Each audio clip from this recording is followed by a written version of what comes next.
কবিতাৰ শিৰোনাম হে স্বৰ শুনিছানে তুমি? কবি আদিত্য বৰগোহাঁই।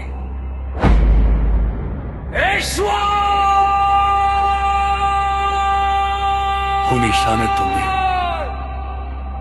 আৰু কিমান নীৰৱে থাকিবা? আমাৰ জুবিন দাওক হোমিয়াৰ আত্মা তেওঁকো তুমি নীৰৱে লৈ গলা। জনতাৰ হাঁহি আজি নীৰৱ, গানৰ লহৰো আজি থমকি ৰল।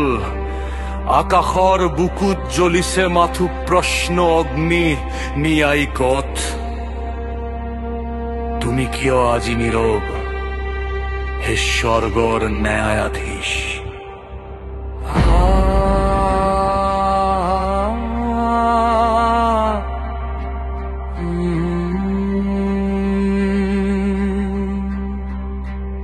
সপোনৰ দেশত আজি আনন্দ হেৰাল। যিয়ে এই মাতৃক জীৱন দিছিল সুৰেৰে, তেওঁকেই আজি ঢাকিছে ন্যায়হীনতাৰ মাতৃয়ে। আৰু তুমি ঈশ্বৰ নিমাতে আছা।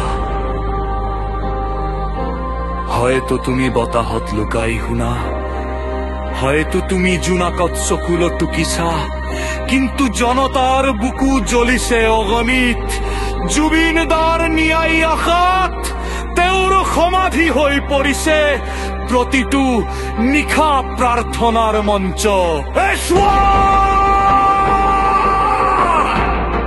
শুনিছানে তুমি? এই অসমৰ চকুলোৱে সোধে তোমাক ন্যায়ৰ সুৰেৰে উত্তৰ দিয়া, কাৰণ জনতাৰ মৰম কোনোদিনে নিশেষ নহয়।